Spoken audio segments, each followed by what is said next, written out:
Hi, everybody. I'm Jim Rohn. What a pleasure it is for me to come and visit with you for just a few minutes here today. Tell you briefly a little bit about my story and share some ideas that might be beneficial. I've lectured in some high school classrooms in California and Arizona and some universities and colleges, Pepperdine University, San Diego State, Arizona State University. And so I've had a chance to talk to kids that are interested in themselves and interested in their future, interested in America, interested in what they can do with their lives, and listening to stories that might be beneficial. And I don't have a chance to, visit all of the schools and universities around the world, so this is a great chance for me by video to have a chance to tell you my story. Just briefly, let me tell you my story. I grew up in Idaho, farm country. My father still lives on the old homestead where I grew up, southwestern Idaho. He'll be 91 his next birthday, and I'm very proud of him. I went to high school. I graduated. I went to college 1 year. Halfway through my second year, I decided I was smart enough, so I quit. One of my major mistakes. I should have stayed in school. But I thought, heck, I'm smart enough to get a job. And back then I thought, that was it. If you're smart enough to get a job, what else would you need? Found out later, a big mistake. But anyway, I quit school at age 19, went to work. A little while later, persuaded a beautiful young lady to marry me with a lot of fancy promises. And fortunately for me, we got married. A little while later, I started my family. And I'm out there working hard, doing the best I thought I could. But year by year, I kept falling a little further behind, buying a little more than I could conveniently pay for on time. And the creditors are finally starting to call saying, hey, you told us the check was in the mail. I'm not feeling at all good about that. About age 25, I've got pennies in my pocket, I've got nothing in the bank, and way behind on my big mouth promises to my family, and wondering what could I do to make my life better. I was willing to work hard. That was not my problem. But I just wasn't making the progress I wanted to make. And then good fortune came my way. Sometimes it's difficult to describe good fortune, why something remarkable happens to you at a particular time. One of my friends says, well, hey, things don't just happen. Things happen just. And maybe that's it, I don't know. But my good fortune was I had a chance to meet a very wealthy man. His name was Mr. Schoaf, Mr. Earl Schoaf. A friend of mine had gone to work for him, and he started telling me about this man. He said, you got to meet this man. He's rich, but he's easy to talk to, and he's got a remarkable philosophy of life. And he kept going on, and I thought, well, I've got to meet this man. So shortly after that, I had a chance to meet this Mr. Schoaf, and I was impressed. He was rich. He was easy to talk to. Within a few minutes, I was dazzled. And I said to myself, I would give anything if I could be like that, rich and easy to talk to. What would it take? And then I thought, if I could just get around somebody like him, and if he would teach me and coach me, I would do it all. And that was my good fortune. A few months later, this wealthy man, Mr. Schoaf, hired me and gave me a job, and I went to work for him, and I spent the next 5 years in his employ. And then, unfortunately, at age 49, he died. But I got to spend 5 years with this remarkable man, his last 5 years of his life, and the first 5 years of my new life. And my dream came true during that 5-year period. This man took the time to teach me and coach me.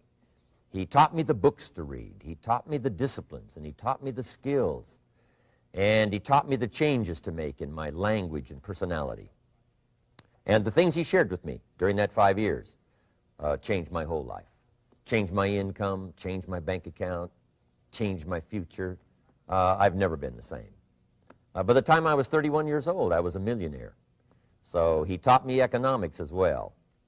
So how lucky can you get to meet the right person at the right time who takes the time to share with you ideas that can change your life?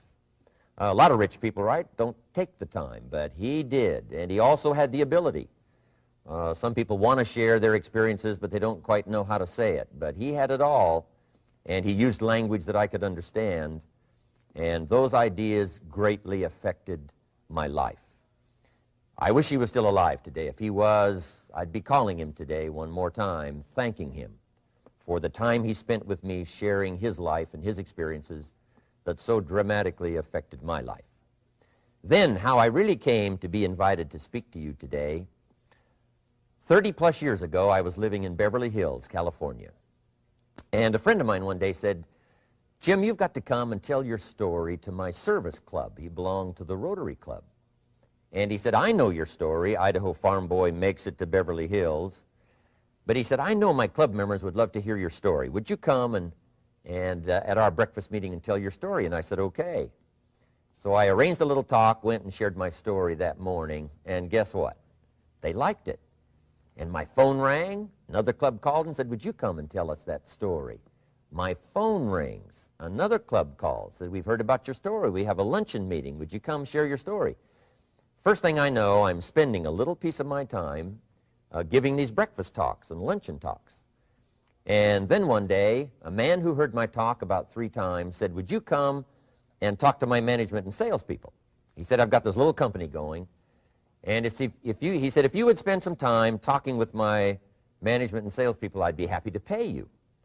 And I thought, wow, wouldn't that be something?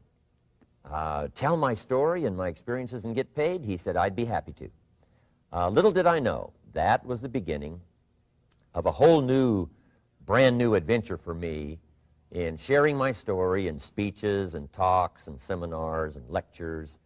And now this business, it's become one of my most flourishing enterprises, takes me around the world. I went to many countries just this year, had my largest audience early this year in Spain, 12,000 people, 10 different languages being translated at the same time, the whole audience with the earphones on. It's interesting when you lecture with multi-languages. You know, when you hit the punchline, you know, the Spanish laugh first, and then the French get it, and then finally the Italians get it, and last the Germans finally get it. And then I say, "Hey, the Germans finally got it. I guess we can continue." You know, some languages take longer to translate than other languages. But what an exciting adventure for me. I was in Israel this year. I lectured in France, my first trip to Prague, Czechoslovakia, Lisbon, Portugal. Last year I was in London lecturing. Happened to be there the same night Pavarotti was singing in London. So, big dilemma for the people in London. Shall we go see Jim Rohn or shall we go listen to Pavarotti? Well, I must admit he had more people than I did, like 150,000 more. He did a free concert in Hyde Park, and they expected 250,000, but only 150,000 showed up because it rained. And they all got soaked from Prince Charles on down, but they sat in the rain and listened to Pavarotti. I would have been happy that evening, right, to cancel my seminar and go sit in the rain and listen to Pavarotti. Anyway, he and I have agreed now not to appear in the same city on the same day anymore. Not really, but how exciting for me to be able to travel all around the world and share my story. And then especially to have this chance today to come and visit with you. And when I get a chance to speak at a high school class or a university class, I'm always excited about it. I'm limited in time, so I wanted to use this way to come and share my story with you and some ideas that might be helpful in your career for the future, in your now busy life as a student, and then wherever you find yourself in the years to come. Some of the things I'm going to share with you, I want you to remember for a long, long time, because the ideas I want to translate for you drastically affected my life. And if I can share now and affect your life, and you write me a letter or tell me in person someday, "Mr. Rohn, I listened to your video and I watched it carefully, and sure enough, some of the ideas that you shared greatly affected me, and here's what's happened to my bank account, here's what happened to me in school, here's what's happening to my future," that'll give me great, great satisfaction. So the man who shared with me ideas that changed my life, I want to share with you 3 of those basic subjects. When I met him, I was 25 years old, and when I first got acquainted with him, I used a lot of excuses as to why I wasn't doing well. And he said, well, tell me a little bit about your story. And I told him, you know, I was behind on my bills, had pennies in my pocket and nothing in the bank, that I was embarrassed about being behind on my big mouth promises to my family. And then he gave me one little simple phrase that really forever changed my life. And here's what he said: Mr. Rohn, if you want the future to change for you, you've got to change. And he said, if you don't change, the next 6 years of your life is going to be just like the last 6. You'll still be behind on your bills. You'll still be behind on your promises. But then he gave it to me in the form of a promise. When I was 25 years old, I've remembered it all these years, and I've shared this promise now with probably over 3 million people in the last 30-plus years. And it's going to be valid for you, so listen carefully to this promise. My teacher said to me, young man, if you will change, everything will change for you. If you will get better, everything will get better for you. What a clear message that was for me. He said, if you'll change your philosophy, if you'll change your habits, if you'll refine your thinking, if you'll change and accept some new disciplines, if you'll turn the corner where you've been in the past, go for a new life for the future, he said all kinds of remarkable things will happen for you if you will change. Before I met Mr. Schoaf, I used to cross my fingers and say, I sure hope things will change. I was hoping the government would change and the tax structure would change and that my boss would change and pay me more money. I was hoping that, you know, economics would change and prices would come down, and I was hoping that circumstances would get better. And then I discovered from my teacher that those things are going to continue the same. In fact, all of those things that happen to us is kind of like the wind that blows. And the wind blows on us all. In fact, in America especially, the last 6,500 years of recorded history, we've got probably the most favorable wind that's ever blown. Economics and circumstances, living in a free country, democracy and freedom, an excellent economy. Sure, we struggle at times, but compared to the rest of the world in the last 6,500 years, we've got the best wind ever. But if you just let the wind blow, I'm telling you, it won't take you where you want to go. All of us must use this wind to take us to the dreams we've got, to the equities we want, to the money we want, to the income we want, and to all the things we want our life to have. This is where we want to go, and we've got a good wind, but we must not leave our future just to the wind, just to the economy, just to the structure of the way things are happening today. Here's what we must learn to do, and that is set a good sail. And if you'll learn to set a good sail, and that's what my teacher taught me in those early days. He said, Mr. Rohn, the wind is going to blow however it's going to blow. Politics are going to be politics, and the economy is going to be the economy. And however it turns out, that's the way it's going to be. What you must learn to do is not to wish for a better wind. That's naive. The key is to wish for the wisdom and the skills and the learning so that you can set a better sail. And so that's what I did at age 25. I went to work not on the economy. I went to work not on the community. I didn't go to work to try to change the government. I didn't go to work to try to change my boss or the company. I didn't go to work to try to change circumstances. I went to work to try to change myself. And I picked up that promise my teacher shared with me, that if I would change, my income would change. If I would change, my bank account would change. If I would change, my future would change. And sure enough, his promise came true for me. The first 6 years of my economic life, I wound up broke. Those pennies in my pocket, nothing in the bank, behind on my promises. The second 6 years of my economic life, I wound up rich. But interestingly enough, the second 6 years of my economic life, the government was about the same and the economy was about the same. You know, the companies were about the same. What they paid was the same. Circumstances around me were the same. You know, my negative relatives were the same. But I was not the same. That's how my life changed. And that's how things started working for me, changing my life all those years ago.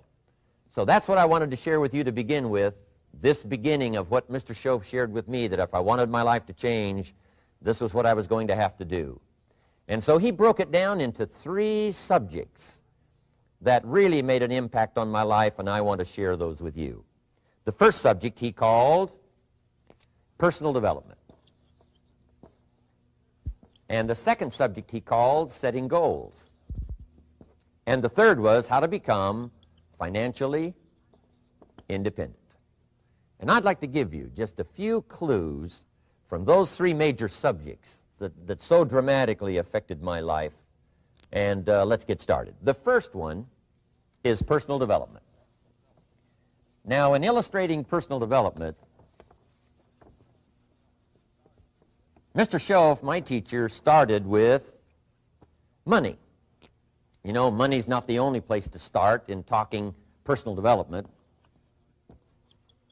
but it's where he started, so let me share the thoughts he shared with me back then. Let me share them with you. Here's the best lesson I can give you on economics. It's very simple. We get paid for bringing value to the marketplace. That's about as simple as I can put economics. We get paid for bringing value to the marketplace. Now, it takes time to bring value to the marketplace. However, we do not get paid for time, so we cross that out. Mistakenly, the man says, I'm making about $20 for an hour. Not true. If that was true, you could just stay home, right, and have him send your money. So that's not true. We don't get paid for time. We get paid for value brought to the marketplace. Now, since that's true, here's one of the key questions of my talk to you today. Is it possible to become twice as valuable to the marketplace and make twice as much money in the same time? Is that possible? The answer is yes. Could you become 3 times as valuable as you might be right now to the marketplace and make 3 times as much money in the same time? And the answer is yes. 5 times, 10 times? Of course. America is unique. It's a ladder to climb. It starts down here, let's say, at $5 an hour, and it keeps going up. Top income last year, $80 million. The guy who runs Coca-Cola. Now, that's a heck of a ladder. That's why everybody wants to come here, right? The boat people are not headed for Vietnam. People haven't plotted and schemed for 50 years saying if I could just get to Poland, everything would be okay. Not true. Everybody wants to come to America. And the reason is because we've got the best wind ever blowing in our favor. We've got the best economic opportunity anybody's had in 6,500 years. And all you have to do is understand it and take advantage of it. Now, there's some key questions to ask here. Why would the marketplace pay someone only $5 an hour? Very simple answer. They're not very valuable to the marketplace. Now, we must underline to the marketplace. This person might be a very valuable brother, yes. Member of the family, valuable, yes. Valuable member of the church, of course. Valuable citizen of the country, yes. Valuable in the sight of God, no doubt. We're all of equal value in the sight of God. But if you're not very valuable to the marketplace, you don't get much money. You say, well, it shouldn't be that way. Well, then you got to start your own country. You know, this one's been in process for 200 years, and this is the best we've been able to come up with so far. But here's the key. You don't have to stay here. Now, there was a big debate in Congress last year that this $5 was not enough, should be 6, should be 6, should be 6. But we don't need legislation. 6 is already on this ladder. The next step up. You know, if you work for McDonald's, they'll pay you $5 an hour to take out the trash. If you whistle while you take out the trash, they'll pay you $6 an hour. So we don't need legislation. You just need to take lessons on how to whistle. Have a good attitude. Now, as you begin to climb this ladder, why would the marketplace pay some people $50 an hour? Answer, evidently, they must be more valuable to the marketplace. 10 times more valuable. And is that possible for someone to be 10 times more valuable and earn $50 an hour instead of 5? And the answer is yes. That's what America is all about.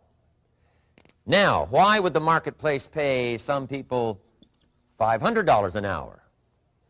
Evidently, this person must be much more valuable to the marketplace. That's what's important to understand, to the marketplace. And would the marketplace pay one person $80 million for 1 year's work? And the answer is, of course. If you helped a company make $1 billion, would they pay you $80 million? I'm telling you, it is possible. And that's why America is so exciting. That's why this financial ladder is so exciting. It's possible for all of this to come true for all of you, no matter where you start. As a student in school, just getting started out there in the workplace, this is all possible for you. Now, Mr. Schoaf gave me the clue on how to climb this ladder as high as I wanted to climb.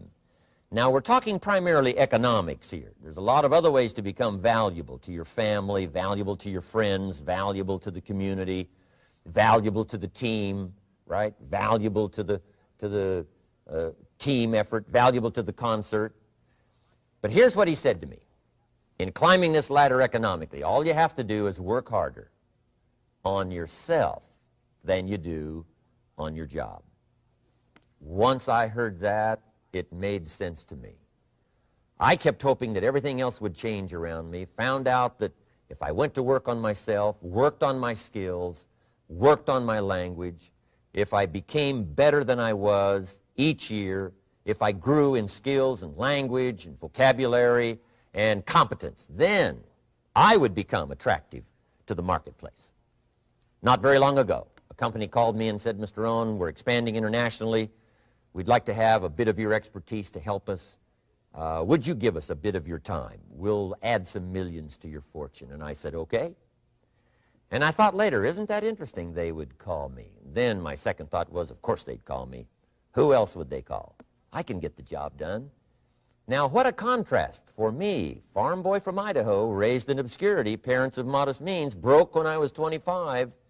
How come I would get a telephone call and someone offer me a lot of money to help them in expanding around the world? Simple answer, evidently. Something happened to me between age 25 and where I am today. And I can tell you where it all started. From my teacher, Mr. Schoaf, who said to me, we don't have to change what's going on out there. That's the wind that's blowing. All we have to do is change what's going on in here.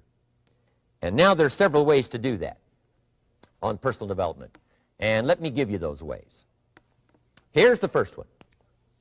We must learn from personal experience. Pretty simple. Learn from what happens to you. Take a look back over the last few months. Did you make some mistakes? How could you correct those for the future? Take a look back over the last year. Have you done it right or done it wrong? Let's correct it for the next year. Learn from your personal experience. Mr. Schoaf asked me when I first met him, he said, Mr. Rohn, how are you doing? You've been out there now 6 years. And I said, I'm not doing very well. He said, I suggest you not do that anymore. What a simple, swift analysis to my situation. He said, if you keep doing it, the next 6 years will be like the last 6. You don't want that to happen. Let's make the changes. So learn from your personal experience. Now here's number 2, why I came to share this video experience with you today. And that, I call it OPE, other people's experiences. That's me, other people. That's your teacher, other people. That's your friends and colleagues, other people.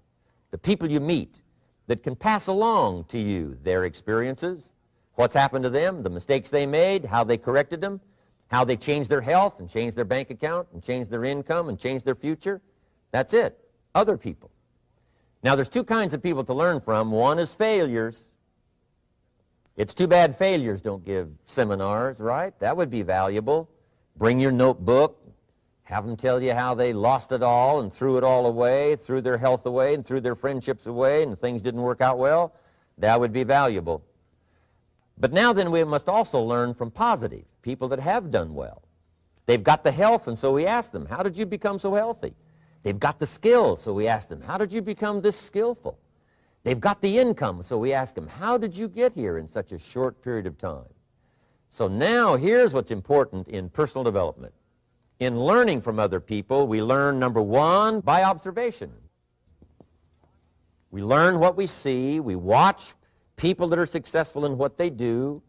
In sports, we watch their disciplines. In business, we watch their disciplines. By observation, what we can see. The reason I created this video was something that you could see someone's experiences translated for you. Second, we learn by what we hear. I've got some of my lectures on cassette tapes, so you can take them with you wherever you go and learn by listening. Turn your car into a mobile classroom and listen. And then listen to the sermon on Sunday morning. Listen to the lectures. Listen to the teacher. Listen to someone who's got something good to say. And then number 3 is vitally important on personal development, and that is read all the books you can possibly read in your lifetime. Mr. Schoaf got me started on my library. I've got one of the better libraries. Haven't read everything in it, but I feel smarter just walking in it, my library. At least I was smart enough to buy it. Now I got to be smart enough to read it. Then, of course, I got to be smart enough to decide what's valuable and then do it. But this one is very important. Become a good reader. Some books that helped change my life. Mr. Schoaf recommended, of course, the Bible. And my parents made sure I was a pretty good scholar by the time I was 18. That's been so beneficial for me, drawing from those illustrations, reading about those stories, people who made it and people who didn't make it, and what the difference was. And then other books that helped to really change my life. One called Think and Grow Rich by Napoleon Hill. And then a book that helped me become financially independent by the time I was 31. And that book is called The Richest Man in Babylon by George Clason. And I'm going to share a little bit of that book with you when I get to financial independence today, our third subject. But I started reading the books, attending the classes, making sure that I got in front of people that had something good to say. And then I started keeping a journal. One of the major things my teacher taught me was to keep a journal. He said, don't trust your memory. If you hear something good, just make a little note and write it down. Now, at first I took, notes on pieces of paper and torn off corners and backs of old envelopes. And it didn't serve me well, thrown in a drawer. Then I learned to keep a journal, a bound copy of all my notes. So I would suggest you do the same. Things that impress you, a poem that impresses you. When you attend a class, some of the ideas that impressed you, jot them down. You read something in a magazine, right? Some ideas. Take those out, put them in your journal. Keep a good journal the rest of your life. This will serve you well. My journals make up a significant portion of my own library. And if you saw my library and saw my journals, I tell you what you'd have to say. This is the library, and these are the journals of a very serious student. No wonder Mr. Rohn is invited to lecture and speak on his experiences around the world. So I want the same thing to happen to you. Value captured that you can resort to later, go back over it and review it, and let it become valuable to you. So that's my first subject, personal development. Work harder on yourself than you do on your job. Develop the skills, learn the lessons, take the classes, absorb all that is being taught to you these days. And then later on, of course, you can sort it out, what's valuable to you and how to refine it for your business and for your life and for your future. But the main thing is to get it and start this process of personal change, personal development. And let me say it one more time. If you will change, everything will change for you. You'll never be the same. You'll keep growing. As you look back on a few months, look back on a few years, you won't believe the progress you can make. Economically, your relationship with your family, your friends, and whether you're in sports or economics or whatever, I'm telling you, that whole process of committing yourself for personal change, personal value, can really make your life unique and worthwhile. Now let's cover the second subject, on setting goals. Mr. Schoaf gave me some tips on setting goals that changed my life forever. And I want to share those with you.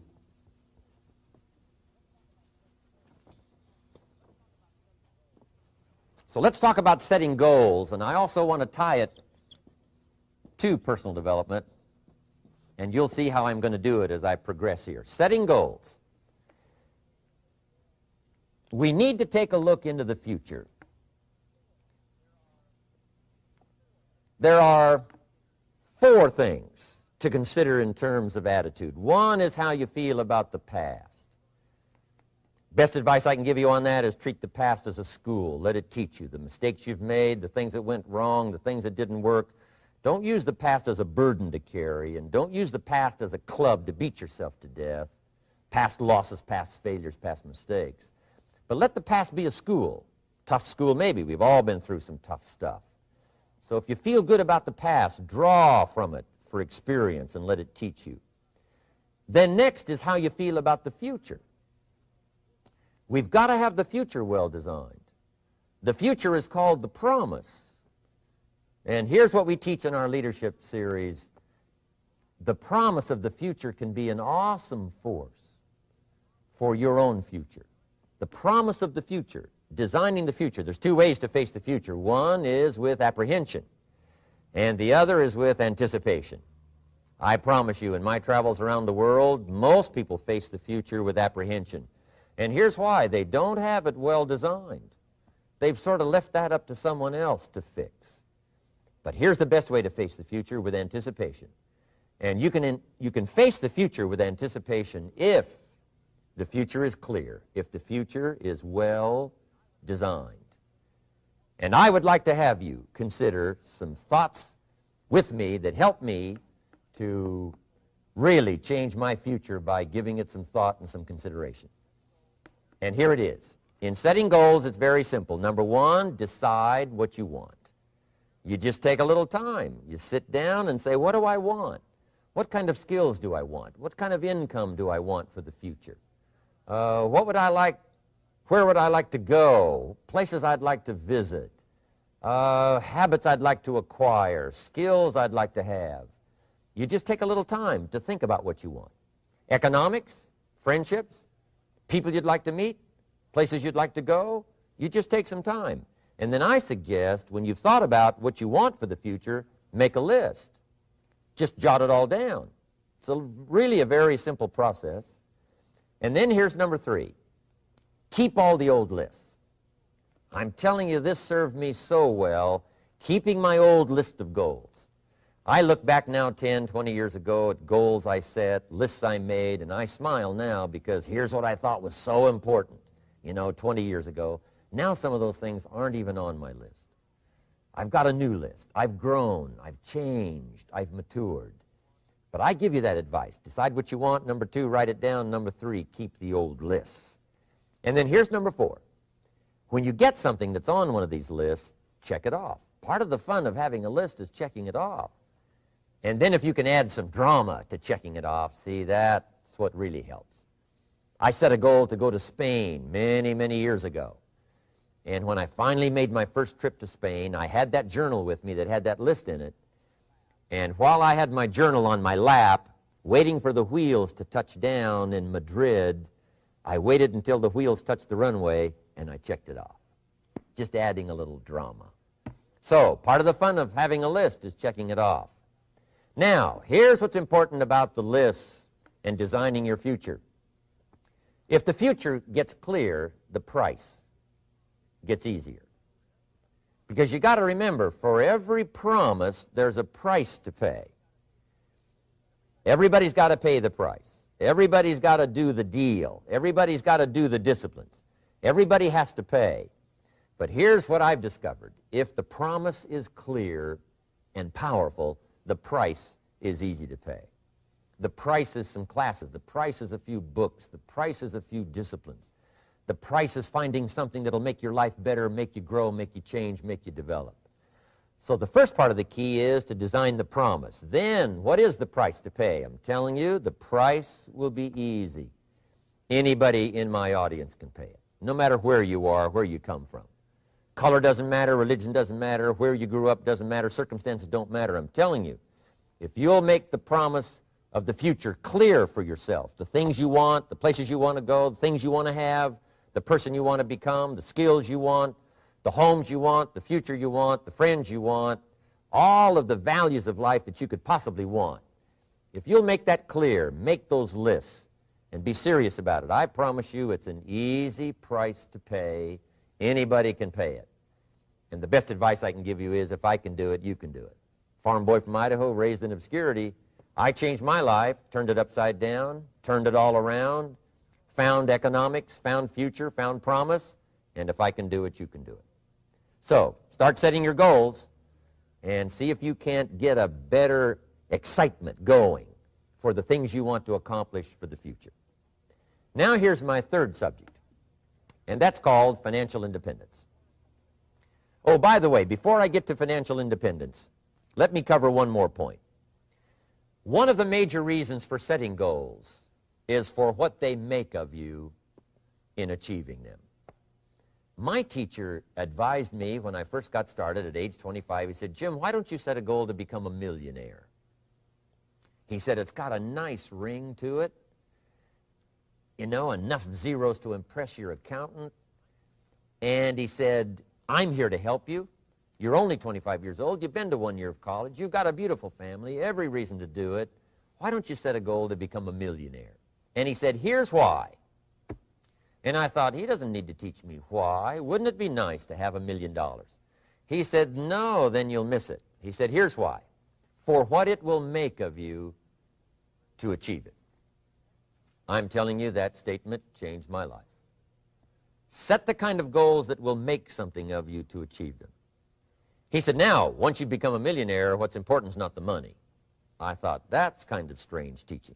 He said, "Honest, it isn't important." He said, "You could just give the money away." Now, I did better than that. I lost it all. By the time I was 31, I was a millionaire. By the time I was 33, I was broke. And I'll tell you a little bit about that story later. But when I lost all my money, guess what? I found out Mr. Schoaf was right. What was valuable was not the money. What was valuable was what I became to earn the money. The skills I had, the knowledge I had about the marketplace, the values that I had going for me. They were more valuable than the money. And here's an important statement to remember. It's not what you get that makes you valuable. It's what you become. So part of the key here is to set the kind of goals that will make something of you. Don't set them too low so that you don't have to grow and you don't have to read and you don't have to try and you don't have to stretch. Don't set them too low. And then don't sell out. Don't go for something that's going to cost you your virtue or cost you your values or sell out your principles. There's a good middle road here to follow. Goals that will inspire, goals that will help you grow, change, develop, and become better than you are. Okay. Now let's talk about financial independence. How to become rich by 40, 35 if you're extra bright, much sooner if you find an opportunity like I did. Let me show you how I did it. Financial independence. First of all,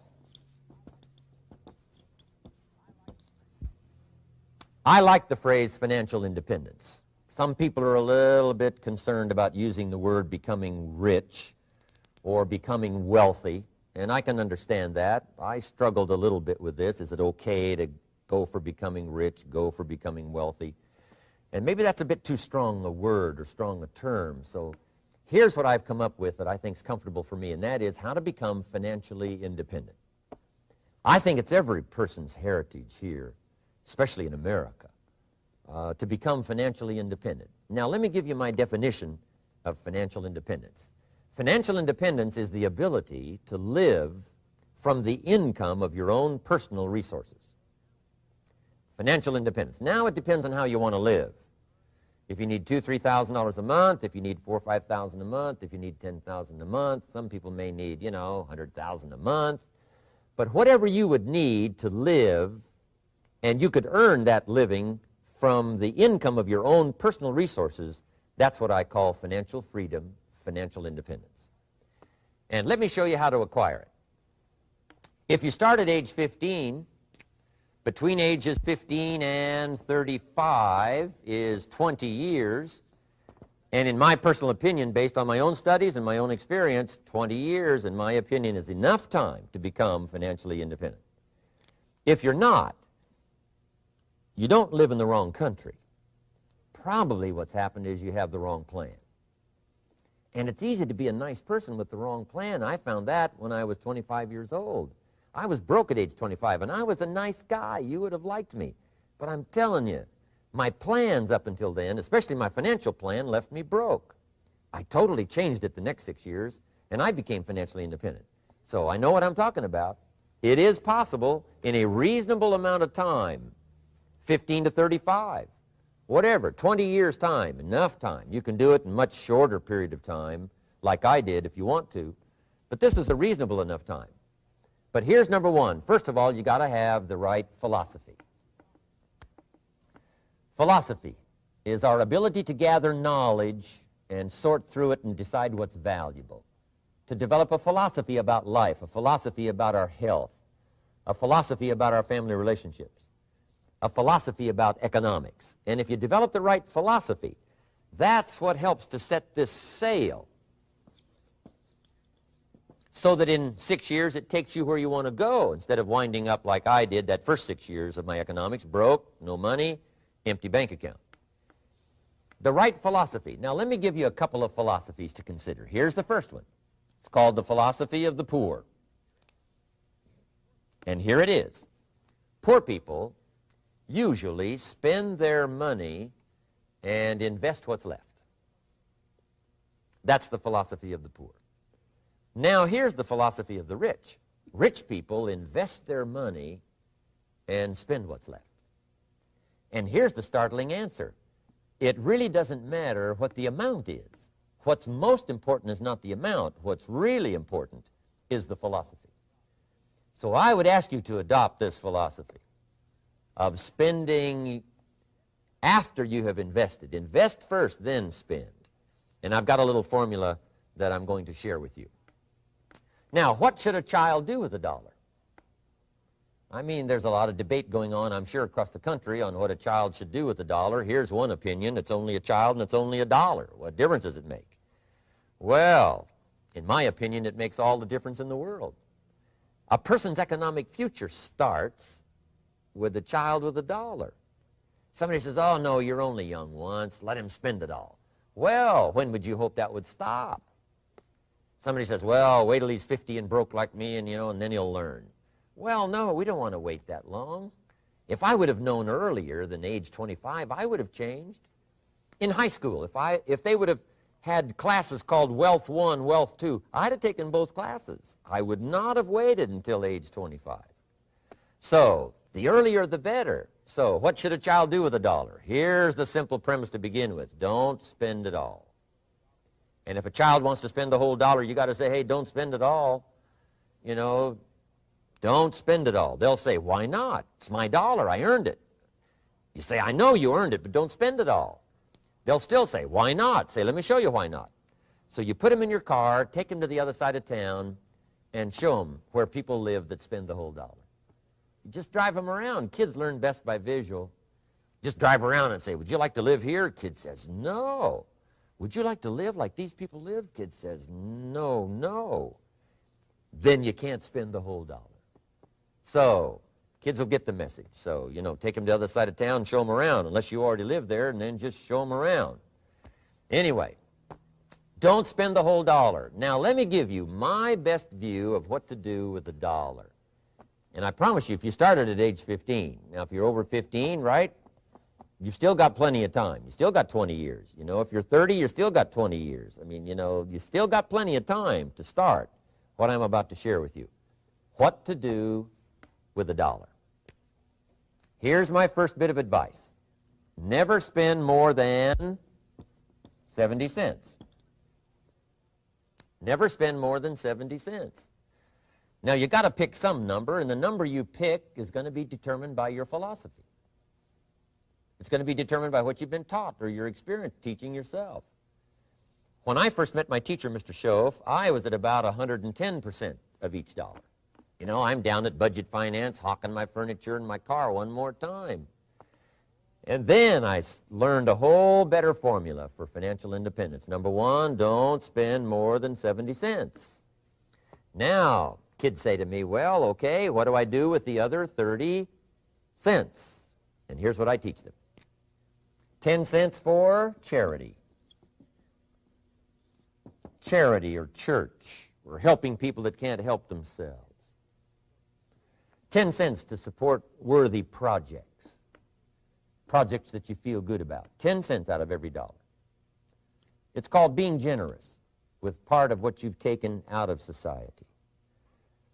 Now, in my opinion, nothing teaches us character better than generosity. No class, no teacher, no book teaches character better than generosity. And the best time to start is when the amounts are small And I know if kids learn these lessons well, they'll give a dime out of a dollar, help people that can't help themselves, support worthy projects. Or if you belong to a church, they teach tithe, piece of. That's very important. Now, because when the amounts get larger, sometimes it's a little more difficult. You know, giving 100,000 out of a million, someone says, oh, if I had a million, I'd give 100,000. I'm not sure. That's a lot of money. So the time to start is when the amounts are small, 10 cents out of the dollar. Okay, next 10 cents I call active capital. Active capital means do something to make a profit. Active capital. Set aside a portion of your income. Wages are okay, but I'm telling you, wages will make you a living. Profits will make you a fortune. So set aside part of your income as capital, called active capital. Any kind of project you can possibly think of, you can possibly come up with. I'm going to write a new book, I think, for kids. I think the title is going to be, Of Course, Kids Should Pay Taxes. It's kind of an interesting title. In California, kids do pay taxes. When a child walks into 7-Eleven, buys something that costs $1, the proprietor says, give me 7 more pennies. And the child says, hey, what's these 7 pennies for? And the proprietor says, that's the taxes. Kid says, well, hey, I'm only 8 years old. Proprietor says, congratulations, you're my youngest taxpayer. Give me the money. So in California, where I live, kids do pay taxes. Big question is, should they? And my book will answer that question. Of course, kids should pay taxes. Nothing is for free. If you want to ride your bicycle on the sidewalk instead of in the mud, you got to pay the 7 pennies. Nothing is free, so we all have to pay. So, 10 cents out of your living, out of the money you earn, set aside for capital. Capital to try your best to show a profit. And in my book, it's going to be all kinds of ways kids can make money, right? 2 bicycles, one to ride and one to rent. I mean, you know, it doesn't take long to figure out some enterprise that'll start making a profit. Then you must jot this down if you're taking notes. Profits are better than wages. 1, you can't usually start wages until you're about 16, 15, 16, but you can make a profit long before you're eligible to start earning wages. And then there's no limit to profits, and they can double and triple and quadruple. You know, there's no limit. It's incredible how fast profits can grow. So profits are better than wages. Wages make you a living. Profits make you a fortune. Now, the third 10 cents is vitally important. I call it passive capital. Capital you let somebody else use. A financial institution, stocks and bonds, mutual funds, whatever. Let someone else use it. You furnish the money. They use it to make a profit, but they pay you for the use of it, called interest. And here's one of the things that'll make you financially independent fairly quickly, and that's called compound interest. And this is how you get it. Letting someone else use a portion of your money, your substance.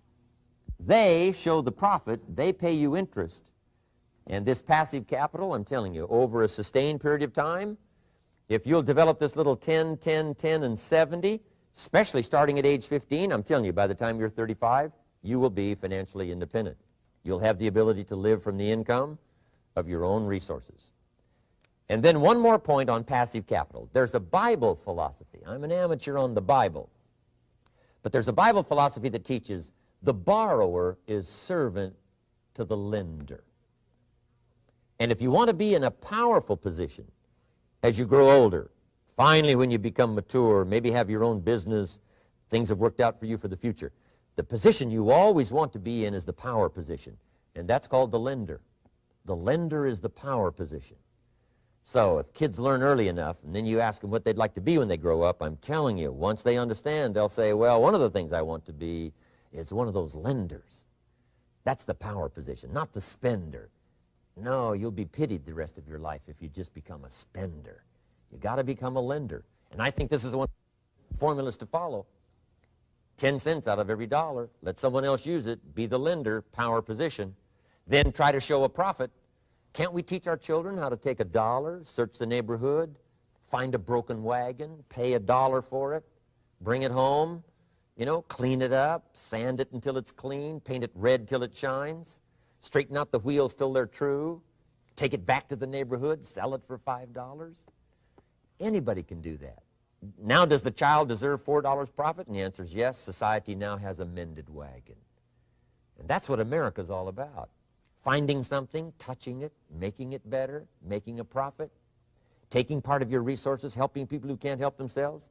Let someone else use it to make a profit. Some projects require more capital than one person has. Exciting.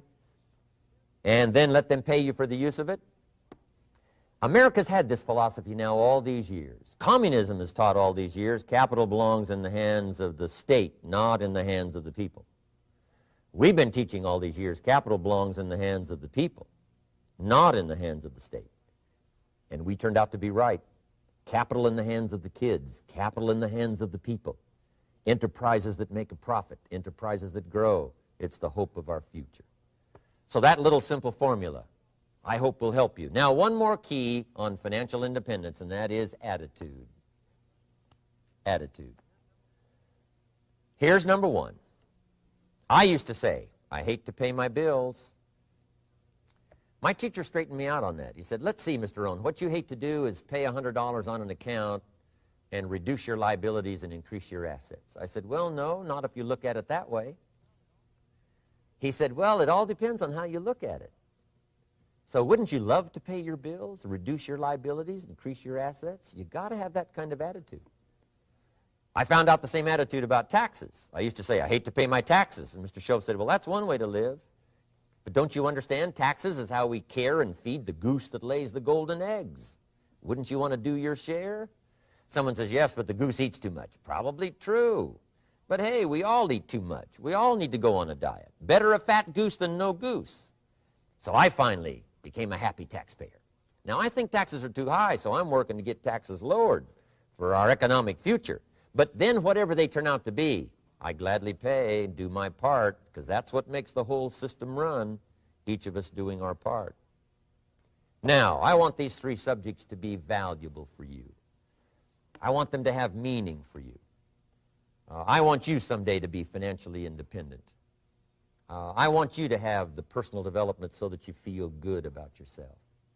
If I had a chance to meet you someday, I'd like to have you show me the list of goals that you got started and say, Mr. Rohn, here's some I've already checked off.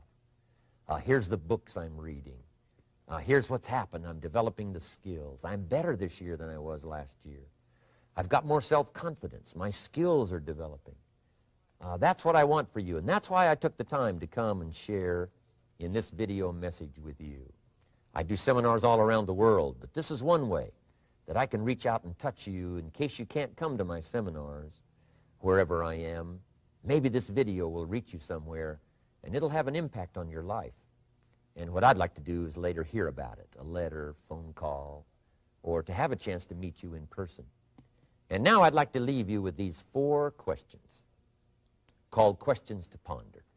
These questions were valuable for me, and I want to make them valuable for you. Here's the first one, why? We all ask why we should work this hard, why take that many classes, why go to school that many years, you know, why take the notes, why read the books, why work that hard, why put yourself through the push-ups and the disciplines, why? Good question, why? Best answer to why, I think, is the second question. Why not? Why not see how many books you can read, how many classes you can take, how many skills you can develop? Why not see how valuable you can become to the marketplace and to your friends and to your family? Why not see what you can make of yourself? Why not see how far you can go, how much you can see, how much you can earn, how much you can share? Why not? That's the heritage all of us have, in America especially, is to see what we can make out of our lives now that we've been given this extraordinary opportunity. Now, my third question I'd love to ask you in person. But since I can't do it in person, I want to ask it of all of you. But I want you to take it personally. And my third question is, why not you? Why not you with good self-esteem? Why not you starting to change and setting goals? Why not you starting to make progress toward financial independence? If I can do it, you can do it.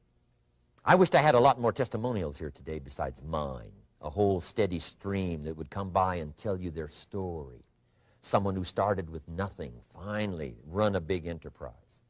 A mother who was on welfare, now she owns her own business. in addition to my story. I wish I had a lot more. And if all of them told their story, guess how they would probably wind up their story? They'd probably say, just like me, why not you? If we can read, you can read. If we can change, you can change. If we can figure it out, you can figure it out. If we can turn it around, you can turn it around. There isn't anything you can't accomplish. That's what those testimonials would say. And so I want to say it to you personally. Why not you? You've got the brains. You've got the stamina. You've got the vitality. You've got the interest. You've got your life ahead of you. You've got the future. You can do it. If anybody can do it, you can do it. If one of us can do it, hey, we all can do it. And now here's my last question. Why not now? This is a good time as the 20th century starts to wind down, a few more years as we get ready for century 21. What a good time to set your goals, work on yourself, work on your skills. What a good time to get it together. What a good time to start this process. Personal development, growing, changing, developing, having a good plan for your money and for your life and for your future. Why not now? And I hope I have a chance to see you one of these days and share with you the experience, the reaction, the response you might have had from my message today. And until I get a chance to see you on this side of the world or the other side of the world, in some school or some seminar, or maybe I'll come and speak for a company that you work for someday, I hope I get a chance to meet you. Until then, I wish you the best. I want all that I have gotten to be yours and much, much more. God bless. Goodbye.